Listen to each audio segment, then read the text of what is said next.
This is the All Rev'd Up Podcast, and this is season 5, number 4. I'm Reverend Emmett Price. And I'm Reverend Irene Monroe. Irene, before we introduce our very, very special guest for this episode, let us thank each of our listeners and viewers. Thank you for listening to us on the various podcast apps and for watching the actual live recording of this podcast on our YouTube channel. We are grateful for your support, your encouragement, your feedback, your reviews, and your comments. Thank you so much for sharing the podcast with others. And I wouldn't be me if I didn't follow up and say a tsunami of thanks to you all. And before we begin, I want to give kudos to our creative genius, Kyla Wright and Cavante Small. Hello, everyone, and welcome to NABJ Now. I am Kyla Wright, here with the beautiful, the talented, the amazing Miss Tashina Arnold. How are you doing today? Well, hello, Kyla Wright. That was nice and friendly and happy. Welcome to Detroit, my city, my hometown. I hope the NABJ is... What did you like? What did it be like? What up, though? What up, though? Yes. This is the All Rev'd Up Podcast. We're excited to have one of our phenomenal producers as our special guest today, Kyla Wright, Detroit born and raised, graduate of Hampton University and Syracuse University's Newhouse School of Public Communication. Her experiences range from writing to television broadcasting to audio and video editing, with intersecting talent in entertainment, sports, and culture. Her work has been featured in ESPN, Refinery 29, and Essence magazines, as well as a number of other outlets. She is the brand journalist for Illich Holdings Incorporated that represents the Detroit Tigers, the Detroit Red Wings, the Fox Theater, Olympia Entertainment, 313 Presents, Little Caesars Pizza, Little Caesars Arena, the Olympia Development. This sister is doing all the things. She is the inaugural journalist in residence for the Black Christian Experience Resource Center, a former communications manager for the city of Detroit, a former reporter for Detroit Free Press. Oh my goodness, we have Kyla Wright in the house. Yeah. We're very lucky here. We got Motown. When they talk about Black girl magic, that Black girl rock, we're looking at this young sister right here. That's right. That's right. What's up, Kyla? What's up? What's up? What up, though, as we say in Detroit? I know that's right. So we thought we'd take a moment here because we are so blessed with such phenomenal talent with you and our colleague Cavante Smalls, our other producers, that we wanted to move you all from behind the scenes to come above the scenes with us. And our folks will be meeting Cavante in the next episode. But Irene, do you remember when we first met Kyla? Oh, indeed. Oh, I cannot forget. Not only was she there waiting for us to cue in, oh my God, when we got off, I said, if we don't get her, we don't get anybody, because that was it. The interview had ended once we had interviewed you. I said, we have found who we're looking for, and we have been blessed ever since. This is so true. A couple of years ago, I think about probably 2.5 years ago, Irene and I were trying to expand, and we're looking for a new producer to join Cavante, who's been with us a number of years. And we did a national search, and we had some phenomenal candidates, and we were interviewing. And Kyla, you were kind of in the middle of the pack. Okay. We had some folks before you. We interviewed you, and we had some folks scheduled after you. And when we met you, and Irene is so right, you were waiting for us. We were probably, talking, and then, pre-meeting before the meeting. So we came on, and you were there, and you were sharp. You were telling us all these ideas, and Irene and I got off the Zoom with you, and we were like, we're done. This is it. Yeah, she's the one. Yeah. And then we were biting our nails. We were like, do you think she will come and work with us? Do I? So that was our experience. Kyla, what was your experience like? And what has it been to work with us for the last couple of years? And Kyla, you can tell the truth, and you will still get your check. You know that. Okay. Well, you know how they say, tell the truth and shame the devil. That's I right. will tell the truth. So ironically, I had another interview for another job that same morning. So I was interviewing all day. And so by this point, I remember our interview was in the evening, and I am so tired. I'm like, okay, push through this last interview. And I got through the interview to the interview, and you all were just as welcoming. You were on top of all of the things, as they say, from my resume to my writing samples. I remember Reverend Irene was reading to me my writing, and I'm like, who wrote that? That sounds really good. And I was just so impressed because that whole day in between interviews, I had been actually listening to the podcast. And I'm like, oh, they have some interesting takes on this. Okay, well, I see how they feel about that. All right, well, I have some ideas. So I'm jotting things down, and it was great. And I was super, super nervous because I'm like, oh, they have already had some good stuff. They have some good quality work out there. How can I be an asset to the team? And I'm glad, I essentially was that missing puzzle piece to you all to continue to work with three brilliant people, actually, including Cavante, and just continue to, expand my horizons as an editor and as a reporter, as a writer, as a all-around, hopefully multi-hyphenate woman. And multimedia journalist. Let's not forget that. And I think that gets lost a lot here. I think one of the things, and this is your interview, but I think but you're too humble, really, because the audience need to know that you really you did your homework. And, yes. You just said it. You said that, you listened to some old episodes of our podcast. And so what made you stand out was that not only did you did your homework, you were humble. And the other thing about it, which I'm a stickler about, and Emmett and Cavante can attest to, I am a stickler about time. Okay, I really am. So if you're late, that says everything to me, because that's to me a sign of not being courteous, polite, and not taking not only your time serious, but taking the time of others seriously. You hit every check box for me, and I did. I said at the end, I'm done. I done found what I'm looking for, and the question was, now, is she going to come aboard? And I remember that night, it was like, let's say the interview ended at 7, it was like 7:30. I received an email in my inbox, but by that point, so I'm the type of person, if I'm on my computer, I'm working. So once I shut it down, I turn my notifications off and I don't see anything. And I happened to be scrolling on Instagram and I saw Emmett had sent me a friend request on Instagram with Cavante. And I'm like, well, I don't even know if I got the job. Why are they sending me friend requests? That would be awkward for us to be friends and following each other, and then I don't get the job, not knowing that I had already received the email with the offer.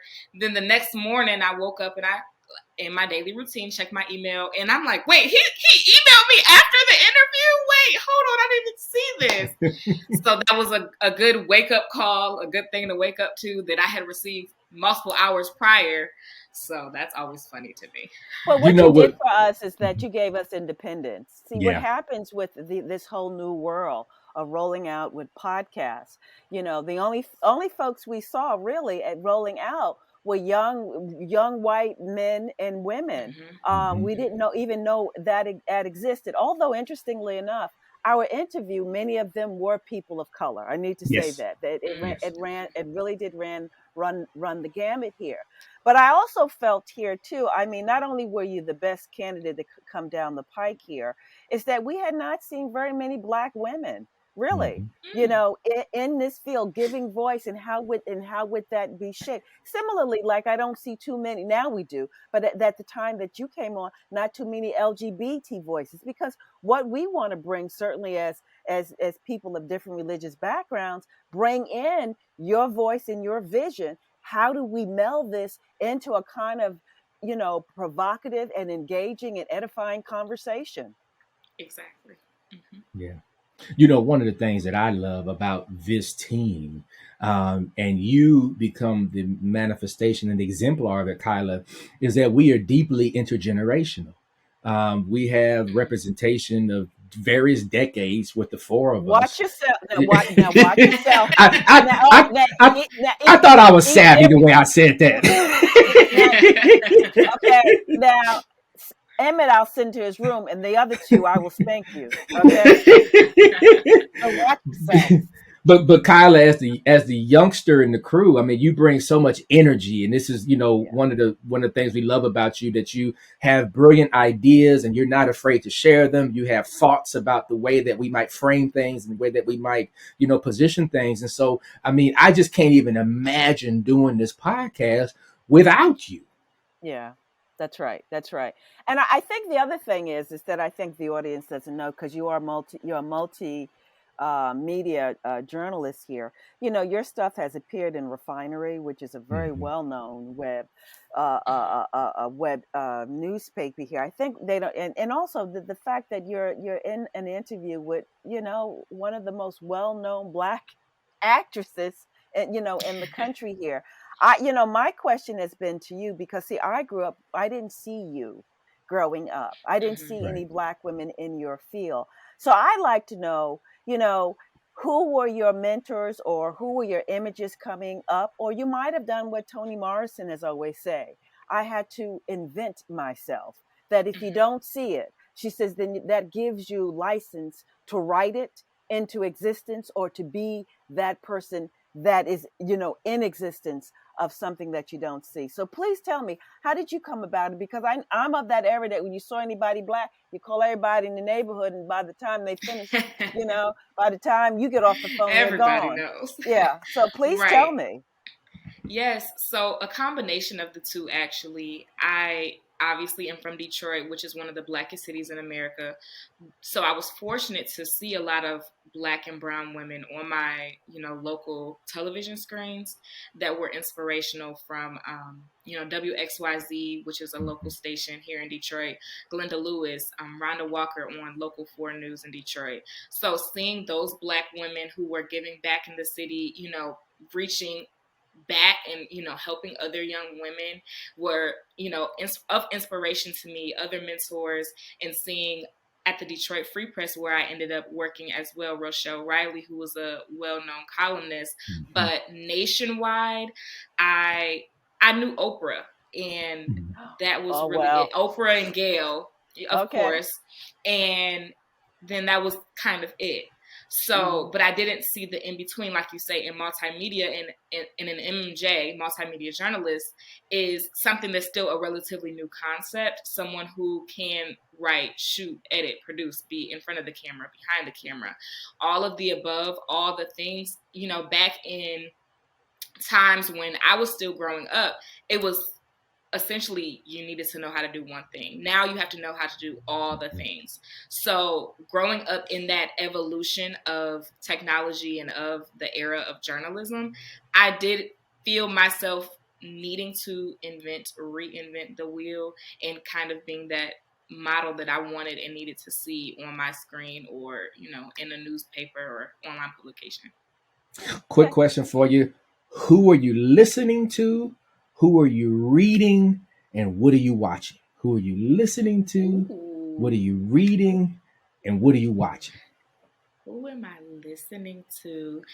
All Rev'd Up Podcast. That's what you should be saying. The All Rev'd Up Podcast. Well, of course.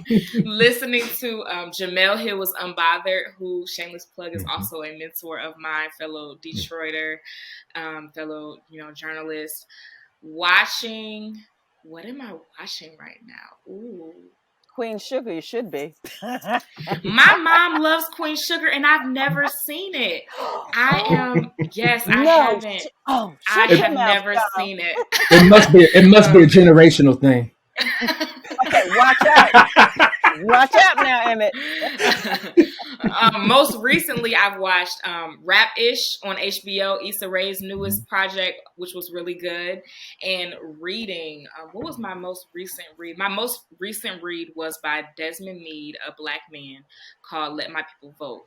And it was a great, great book about reform and voting and policy and felons in the U.S. system, specifically Black people. So it was a really, really, really, really good read. But let me suggest one for you, though. Love Songs of W.E.B. Du Bois. Ooh. And my next read that I actually just picked up is Tarana Burks. her book. So I'm very excited to read that too. Awesome. Well, we're going to take a break shortly. But Irene, I mean, who comes on the podcast and just drop Jamel Hill's name, just like, and and it's my mentor, by the way, just name drop. I mean, come on now. And interviewing Sheena Arnold. Really, okay, really. So. I mean, come on. This is the All Rev'd Up Podcast. We'll be right back.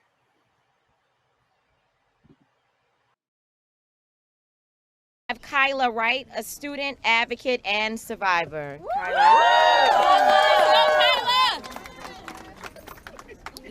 Good afternoon. Like said, I am a student in college, a survivor, and an advocate for sexual assault. When you look at me, you would never assume that I was broken. Someone who had something taken from her that she didn't give. Someone who became a part of the statistic that 1 in 5 women will be sexually assaulted in their lives. I was violated, not only by someone who didn't know the meaning of the word no, but also by the systems that structurally harm survivors of sexual assault, a system that the Supreme Court is a part of. This is the All Rev'd Up Podcast. That voice that you heard was our powerful, bold, fierce co-producer and sister, Kyla Wright. You heard that. That was C-SPAN 2018 outside of the Supreme Court on Capitol Hill during the Brett Kavanaugh confirmation hearings. And at the beginning of our podcast episode, you heard sound from the NABJ conference in 2018. That's the National Association of Black Journalists. Kyla Wright, we are so proud of you for your courage and for lifting your voice on behalf of so many. Thank you.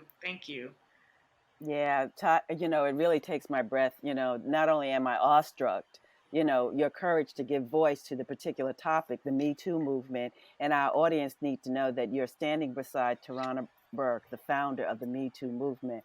Oh my God! In her book, for those who would love to read it, and I know you're going to read it, and I'm going to test you on it too. It's called Unbound, a wonderful story of how she developed this whole movement. But the question is, when I was in journalism, which was which I call my vapid period, because I was writing for 17 magazine here. But the point was, and I didn't have the kind of depth and breadth that you have around subject issues. The whole idea was objectivity. The whole idea that the best way to be, but I feel, activism is an important part in shaping not only your voice, but how deep you can go into a topic. But I'd like to get your voice about it, because, when I'm in journalism school, that's many moons ago. Watch your grin, Emmett. Okay. but has it changed? And how do you feel about that? That, is it an integral part in order to be the kind of journalist and the kind of stuff that you are writing about? I need to say at 17, I was writing about fashion, but you're hitting some really tough topics. And at a young age, these kind of topics weren't given to us when I was your age. So I will really say it depends on who you ask, if it's changed, or where you're asking, because as we know, undergrad, I went to a historically Black college, and grad school, I went to a predominantly white institution. So it was 2 completely different levels of what you can and can't cover, or should and shouldn't cover as a journalist. At Hampton, there were essentially no limits, because there are no limits to what you can say, what you can report, what you can do, because there aren't limits in the world of what people do. And that is our job as journalists, is to tell those stories, no matter how good or how bad.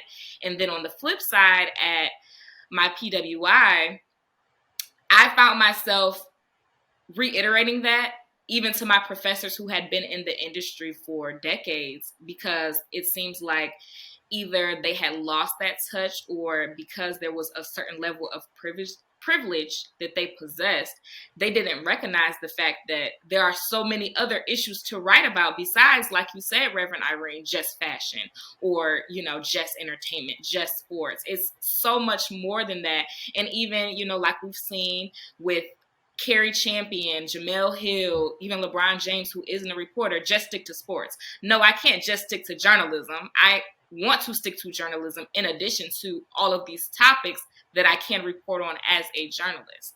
For example, when I was on campus at Syracuse, it was a number of racially motivated incidents happening on campus. People were spraying the N-word in dormitories, drawing swastikas in the snow. It was absolutely ridiculous, and it was a very difficult time for, you know, people of color, for people of different, you know, racial backgrounds or religions on campus. It was really scary. There were days where we were locked out of campus because of fear of bomb threats that people were sending around and racial manifestos. And obviously, as a journalist in the top communication school in the country, it is also my job to report on the things that are going on.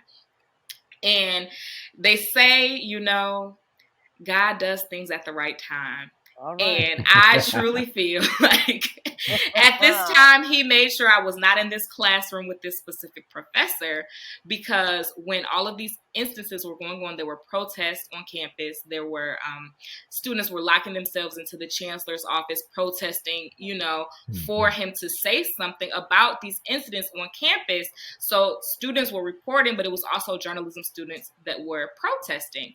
And the professor, who was a professor of mine, but I just was not in that period, thank goodness, she said, you have a choice. You can either be a protester, be an activist, or you can be a journalist. You can't be both. And my opinion on that, which is what I would have told her if I was in that class, and I don't know how it would have went, which is why I'm glad I wasn't there. But I would have told her, I don't have a choice every day to wake up. Oh, do I want to be Black today? No, I don't want to be Black today. Come on. Do I want to be Jewish? I don't want to be Jewish today. Do I want to be Asian? I don't want to be Asian today. You don't have a choice to wake up and do those things. But I can wake up today and say, I don't want to be a journalist. I think I want to be an astrophysicist. Okay, I want to wake up, I want to be a chemist. I want to wake up and I want to be an engineer. I can do that. I can wake up and change careers every day of my life if I want to. But I can't wake up and change the fact that I'm a Black woman in 2022 America. So I'm not going to silence myself and the people that look like me and the stories that belong and matter to us, because I am also Black and I'm also a journalist. I'm going to use my voice as a Black woman and a journalist to tell those stories, because those stories resonate with my people, and I know how to get the word to my people instead of, you know, your average mediocre white man trying to tell the story. He can't resonate with, you know, old girl down the street on 8 Mile like I can. Why? I grew up on 8 Mile. So I can break it down to her in her language, and I can also keep up with someone who's educated with 2 degrees like myself as well. So they don't have the level of versatility that we as Black people do. And that's why I continue to push through the field and push through the hard topics, because if I don't, then who will? I would have loved you as my professor when I was in journalism school. I know that's right. Because you live at the intersections. And those intersections have been subjugated information and don't reflect in the news. But it was the whole idea of objectivity and not to have a voice. So I can't thank you enough, really. I mean, let me ask you, particularly around versatility, you are also an entrepreneur and you have your own brand, right? K-Lux experience. Talk to us about that. Tell our fans so that they can be your fans and then be your consumers. Yes. There you go, Emmett. There you go. We're trying to pull in that younger audience. Look, young people, multiple streams of income is where it is at. You cannot just collect one paycheck and think that is enough. It will never be enough, because it's just not enough. I don't have any other way to put it. So to myself, I always said I'm an entrepreneur. I can't just collect one check. Like, I need some spending money. I love shopping. I need a little extra money. And I need, I think it's Jay-Z who said, you need to make money while you're asleep. I need something else to be making me money. And on the topic of that, so when I was in journalism school in undergrad, in broadcasting, as we know, you always have to have makeup on. And I would always, make up my face before we had a show. And one of my classmates said, "Girl, you always beat your face." And I'm like, okay, thanks, girl. Well, I have to be on camera. And she said, but I know, but this is different. Like, I could see your face, like on a billboard, like the face of somebody's brand. And this was around the time that Rihanna came out with Fenty. And I'm like, yeah, I'm not Rihanna though. So, And then, so fast forward about 5 or 6 months later, someone else told me the same thing. And I said the same thing. I am not Rihanna. I am not Robin Fincy. I can't do it. And she said, well, and I quote, girl, make your own.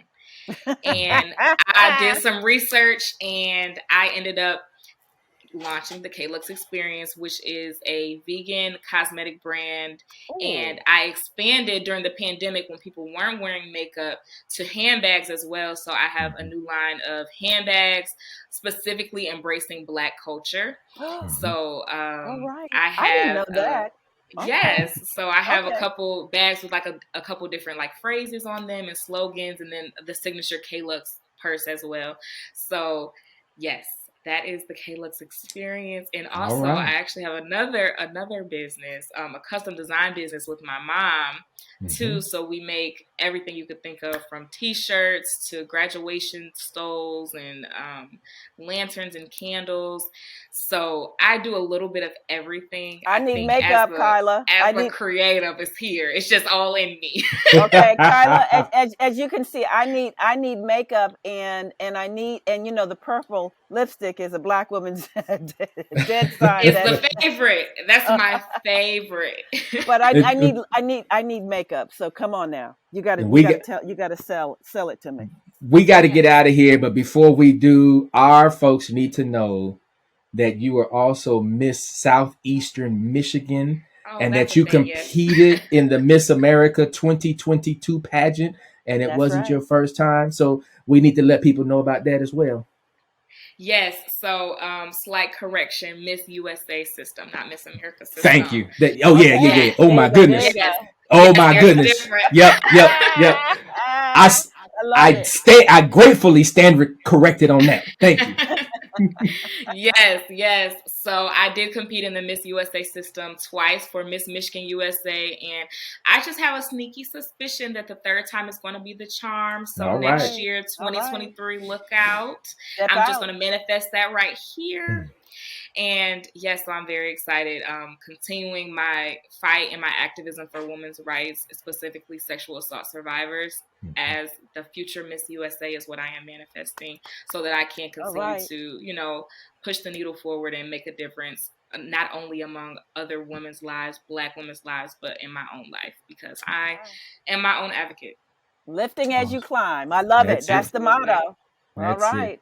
Well, let me offer our final word. In life, we are often valued by our accomplishments and remembered for our feats. We are compared to those who came before us and measured against those alongside us. And yet, we all know this is not effective or efficient as a way of valuing life and evaluating impact and influence over the course of one's life. If we are honest, we know that we stand on the shoulders of those who came before us. We are the very manifestation of dreams that were generationally deferred while not forgotten. We are the progeny of our ancestors, the ROI, that's the return on investment of their investments. We are the children of elders, the fruit of strong, bold, and courageous trees of life. We are because they loved and nurtured and mentored and prayed and prayed and prayed. As we close this episode, we are 4 different decades and a multitude of generations represented. From Irene the elder, to me the bridge, to the one whom you will meet next episode. But for now, we celebrate the youngster of the crew. We celebrate our dear, brilliant sister whose entrepreneurial spirit, journalistic prowess, and fierce integrity makes us better.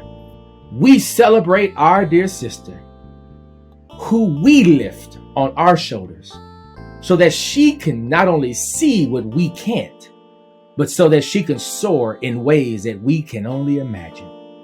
Today, we celebrate this phenomenal woman whose Black girl magic is an inspiration to all who come to know her.